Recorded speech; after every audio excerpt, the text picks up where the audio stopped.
지난 2월 폭발적인 사전 계획에도 불구하고 단 하루 만에 접수가 중지되었던 소렌토 하이브리드가 가격 인상분에 대하여 제조사 부담이란 결단을 통해 판매를 재개하였는데요. 치명적 실수로 아픔이 있었지만 디젤 게이트와 친환경 화두로 인한 관심으로 하이브리드 차량에 대한 열기는 더욱 뜨거워지고 있습니다. 국산 SUV 최강자의 이름에 걸맞게 하이브리드 모델도 그 열풍을 이어갈지 알아보았습니다. 모터매거진 포커스 소렌토 하이브리드입니다.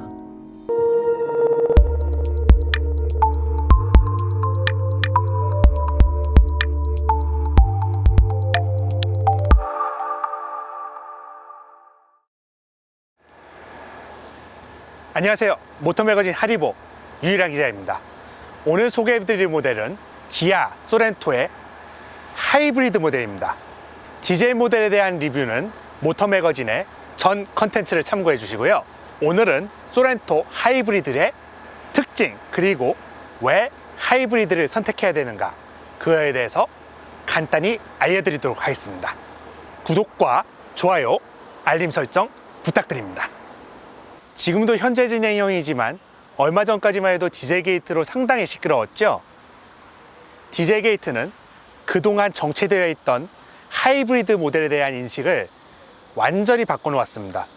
디젤 엔진보다 가솔린 엔진이 더 좋다는 건 알고 있었지만 연비 때문에 쉽게 가솔린 엔진을 선택할 수 없었던 소비자들에게 하이브리드 엔진은 마치 구원과도 같았습니다. 사실은 그보다 더 중요한 게 있습니다. 유럽을 포함해서 각 국마다 환경에 대한 규제가 점점 심해지고 있다는 것이죠. 이제는 더 이상 내연기관만으로는 배출가스 규제에 대응할 수 없게 되어버렸습니다. 게다가 오프로드를 벗어나 점점 도심으로 진입하고 있는 SUV에게 있어서 시끄러운 디젤 엔진 대신 상대적으로 조용하게 달릴 수 있는 하이브리드는 선택이 아닌 필수사항이 되어가고 있는 것 같습니다. 기아차가 소렌토를 하이브리드로 만들어야 했던 이유도 거기에 있을 것입니다. 시승차의 스펙을 알아봅니다. 소렌토는 1.6L 직렬 4기통 터보 가솔린 엔진에 전기 모터를 조합, 최고 출력 180마력, 최대 토크 27을 발휘합니다. 모터 출력은 60마력, 모터 토크는 264Nm로서 복합 연비는 14.3km, 차량 가격은 4,240만원입니다. 시승차는 미네랄 블루 색상의 네이비 그레이 인테리어가 적용된 5인승 그래비티 트림입니다. 소렌토의 차폭은 1900mm, 차고는 1695mm, 길이는 4810mm, 휠베이스는 2815mm입니다. 소렌토 하이브리드 모델은 디젤 모델 대비 외관상 크게 다른 점은 없습니다. 이전 3세대 모델에 비해 좀 더 각지고 선명한 외관 라인을 적용한 4세대 소렌토는 경쟁차 4세대 페이스리프트 산타페가 센슈어스 스포티니스를 적용한 실험적 디자인을 적용한 것에 비해 보수적 성향을 유지한 안정성 높은 디자인을 보여주고 있는데요. 이 점이 적중하여 판매율 향상으로 이어지는 것 같습니다.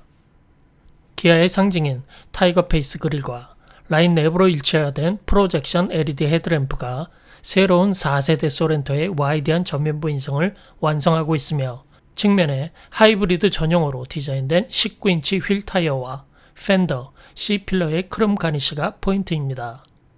후면의 콤비네이션 램프는 이분할된 새로운 그래픽을 채택하였으며 범퍼의 리플렉터와 후진 등을 감싸는 크롬 몰딩을 크게 놓고 히든 머플러 방식을 채택하였습니다. 실내는 독특합니다. 10.25인치 디스플레이에는 터치스크린이 지원되는 기아차의 공통 UI가 적용되었고요. 공조 컨트롤 패널은 터치와 턴버클 방식으로 조작합니다. 독특하게 느껴지는 실내의 비주얼은 사다리 모양의 송풍구 때문일 텐데요. 무엇보다 하단 방향을 분리시켜 놓은 부분이 차별점입니다. 기능은 환영, 디자인은 호불호가 갈릴 듯합니다. 센터 터널 안쪽으로 핸드폰 NFC 무선 충전이 가능하고요. USB 연결과 충전을 위한 단자도 여유 있습니다. 바로 좌우측엔 온열, 송풍 시트 스위치가 있는데 턴버클 방식이라 위아래로 딸깍딸깍 조작도 쉽습니다. 다이얼 방식의 전자식 기어 노브와 드라이브 모드 셀렉 버튼을 채택하였고 각각 에코, 스포츠, 스마트 모드를 선택할 수 있습니다. 12.3인치 계기판은 풀 디지털 LCD로 하이브리드 특성에 맞게 배터리와 가솔린 엔진의 작동 상태를 알 수 있습니다. 2열은 2단 리클라이닝과 범위가 넓은 슬라이딩 기능을 통해 편한 시트 포지션을 맞출 수 있고 암레스트에 있는 컵홀더 위치도 적절합니다. 송풍구와 외부 전원 소켓, 사용하기 편리한 위치에 USB 충전 단자도 준비되어 있습니다. 크렐 오디오를 옵션으로 적용 가능하고요. 퀼팅 패턴이 적용된 전용 가죽 또는 나파 가죽이 적용됩니다. 보신 바와 같이 실내와 실외 디자인은 디젤 모델과 차이가 나지 않습니다. 하이브리드 모델의 차이점이라면 엔진룸일 텐데요. 바로 하이브리드 소렌토의 특성을 알아봅니다. 그럼 소렌토 하이브리드의 엔진룸을 한번 살펴보겠습니다.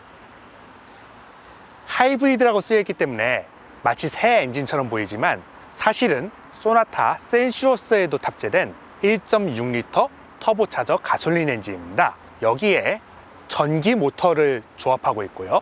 6단 자동 변속기를 통해서 앞바퀴 또는 내 바퀴를 구동하고 있습니다. 엔진룸을 살펴보시면은 복잡한 선들은 보이지만은 하나 없는 게 보이실 텐데요. 바로 배터리입니다. 하이브리드를 구동하는 배터리와 12V 배터리가 모두 탑재되어 있는데요. 배터리는 여기가 아니라 바로 뒤에 있습니다.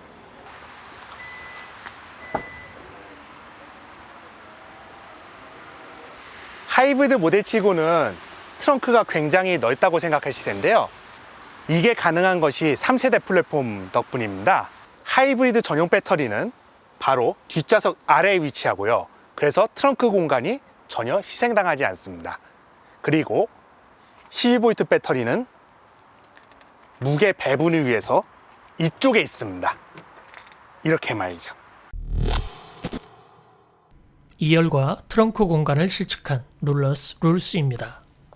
2열 방석 길이는 490, 너비는 385, 전체 너비는 1140, 등받이 높이는 635, 너비는 300, 헤드룸은 330mm였으며 레그룸 높이는 340, 길이는 360mm였습니다. 트렁크 길이는 1070mm, 너비는 1120, 높이는 770mm였으며 2열 폴딩시는 1770mm까지 확장되었습니다. 트렁크 하단에는 배터리와 타이어 리페어 킷 공간과 별도로 대용량의 적재 공간을 적용하였으며 2열 시트 접이 스위치가 있어 트렁크 위치에서 간편하게 사용할 수 있습니다. 차박할 때 좋겠네요. 주행 특성입니다. 그럼 소렌토의 주행 특성을 한번 알아보겠습니다. 지금 도로에 나왔는데요. 일단 이렇게 고속으로 주행할 때는 굉장히 조용합니다.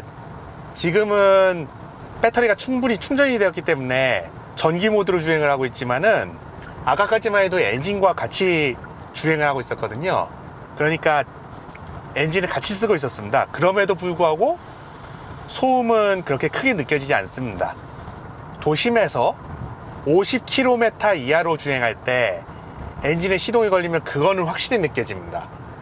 근데 그 상태에서도 그렇게 시끄럽다는 생각은 들지 않습니다. 그리고 소렌토는 도심 주행은 물론 고속화도로 주행에서도 엔진이 아니라 전기 모터를 적극적으로 끌어다 쓰는 편입니다. 그렇기 때문에 주행면에서 훨씬 조용합니다. 물론 연비는 굉장히 만족스럽고요. 그리고 주행 지감에 대해서 이야기해 보면요, 일상적인 주행에서 혹은 고속 영역에 돌입했을 때도 가족을 태웠을 때 불안감 같은 거는 전혀 없습니다. 이거는 확실히 말씀드릴 수 있는 게 제 아버지가 굉장히 예민하십니다.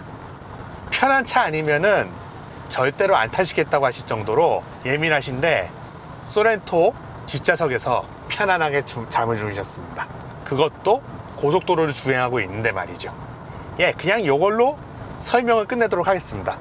더 말이 필요가 없습니다. 안정감도 그렇지만은 이제 핸들링도 살짝 살펴보면은요,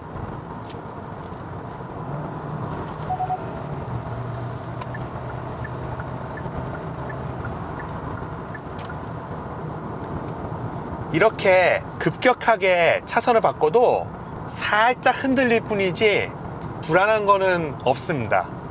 보통 이렇게 차체를 흔들게 되면은 불안한 차의 경우에는 뒷바퀴가 차를 받쳐주지 못한다는 느낌이 드는데, 소렌토는 그런 느낌은 전혀 없고요.